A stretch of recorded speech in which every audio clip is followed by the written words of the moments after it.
Hi everyone! Today we're going to discuss Adidas Adizero EVO SL.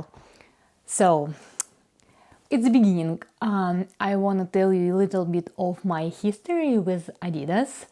I'm going way back with them when I just started writing about running. They were supporting me for like several years, and it was a time when Boost just came out, and also I remember I was running a marathon in Adidas Adizero Boston, and now it feels like it's super minimalistic shoes. And then I started moving around and I lost touch with them at some point, but also I feel like they might also lost touch with running a little bit, but now they back. And they back not only in road running but on trails as well, and I feel like now their shoe selection is really amazing. So let's start with Adidas Adizero EVO SL. I ran in those at this moment. I ran in those shoes 100 miles. So I feel like now it's a good time to tell you more about them. Before I started running in them, I didn't check any reviews or any descriptions or anything. I didn't know anything about them, so it's all what I mostly was feeling when I was running in them. So let's start what I really like about them. I really like about them the fit. What do I mean? I mean that heel area fit really well. So heel is not slipping around, it's pretty secure. For foot area is really wide, and I like how wide it is because most of the shoes now a little bit narrow, I would say, and I don't really like it. So also the upper and lacing system is really good. And one more thing, people not really often mention it, but in terms of how deep or shallow they are, they the fit is really good, because some shoes really deep, and the edge of the shoe can hurt your ankle bone, and sometimes shoes are really shallow, and it's also not your foot is not secure. But in those shoes I feel like the fit is really good. I mean, I can't say that I don't like anything in them in terms of how they fit. So the second one, what I really like about them, it's how well balanced foam in midsole. What do I mean? Sometimes I was tasting a lot of shoes, and for example, some of them really work really good on up heels, and some of them better on down heels, and it all about how they placed and how much they placed foam. But those shoes, they work pretty good on up heels, down heels, on a flat, so they're really well balanced, and it's easy to run in them, any types of heels or flats. Also, yeah, how they ride or how they run. When I first put them on, I was like, oh wow, I can add a little bit of speed in them. And even though I wouldn't say those shoes made for speed, but you still can add a little bit of speed, and it's good, because I was running in more recovery shoes before I got them, and when I put them on, I mean, oh wow, they light, they pretty wide, and you can run a little bit faster in them. So it's still great everyday running shoes, but you can run middle speed in them as well. Maybe, I don't know, some temperance in them. So yeah, I feel like they pretty good shoes in terms of you can do anything you want in them. And many people, including me, comparing them with New Balance Rebels 4. They even look similar with Rebels.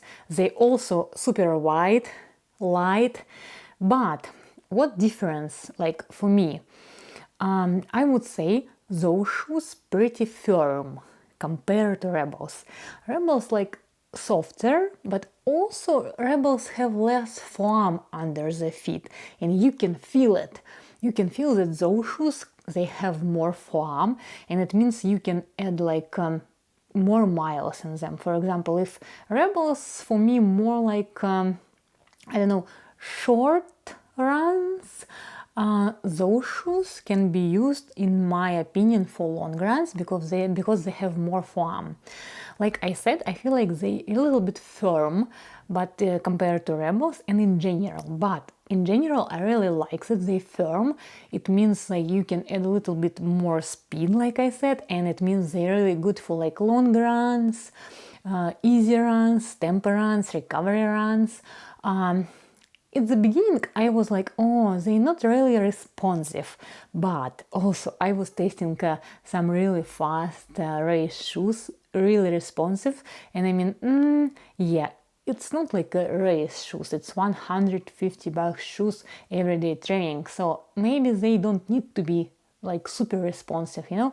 So I feel like in general, it's maybe one of the best shoes now on market because they have everything we need, like, you know.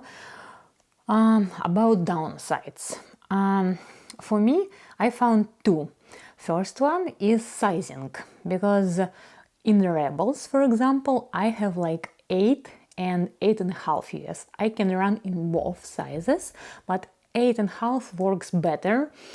In Pegasus or Vomera, I have 8. 8 is my usual size. In those, I got 7.5 and it works great. But when I started running more downhills in them, I feel like, oh, maybe I need a little bit of space.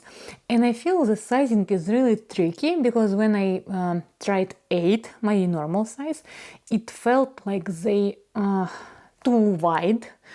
But in general, I think like as they pretty secure, like here on the top on the foot, it's good that they're wide. So maybe next I'll try 8 US because those are 7.5. So like I said, sizing a little bit. Like you need to try them, but also I tried them and still now I feel like maybe they're a little bit small for me and I need bigger. So I'll try 8 US and we will see. Second, I feel like durability. So I did in them, like I said, 100 miles, and you can see that like sole and foam getting a little bit tired already. Usually I run like, I don't know, 1,000 kilometers, 800 miles. And yeah, I feel it's like my normal mileage for the shoes I really like. I'm not sure those shoes can like hold for like 700 miles, but we will see. So it's just 100 miles, and yeah, I'm going definitely put in them like, try to put in them like 500. And yeah, I'll tell you more after I'll try. In general, yeah, I think like it's a really good shoes. And when I checked like numbers after I ran in them 100 miles, it seems like I was right, because I mean, if we compare them, for example, to Rebels, we can see that Rebels have like less foam, the lower like heel, the lower forefoot area. So yeah, it's really that like those shoes have more foam.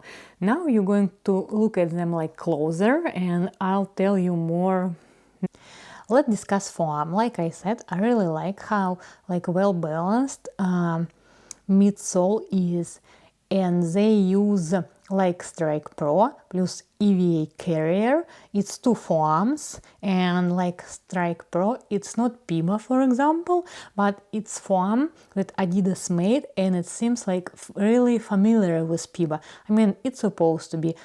So weight is 224 grams, and heel stack is 39, forefoot stack is 33, drop is 6.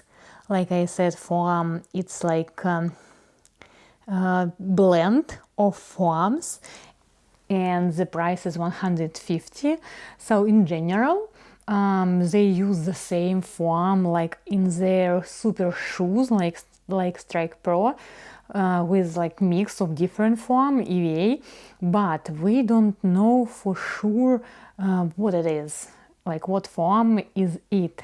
I mean, I don't know for sure. It's definitely not a Piba, and I haven't tried their like super fast shoes, and I really want to, because I mean, when you trying like pure foam, like we can say, about upper, it's nice, it's pretty breathable, it's not hot.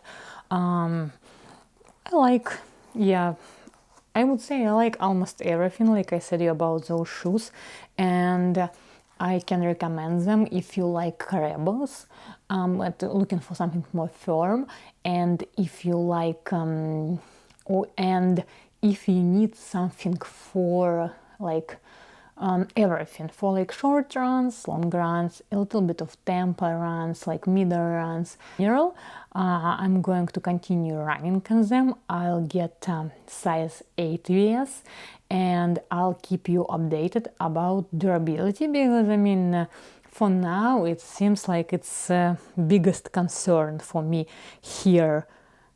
Yeah, I hope it was like informative, and happy running.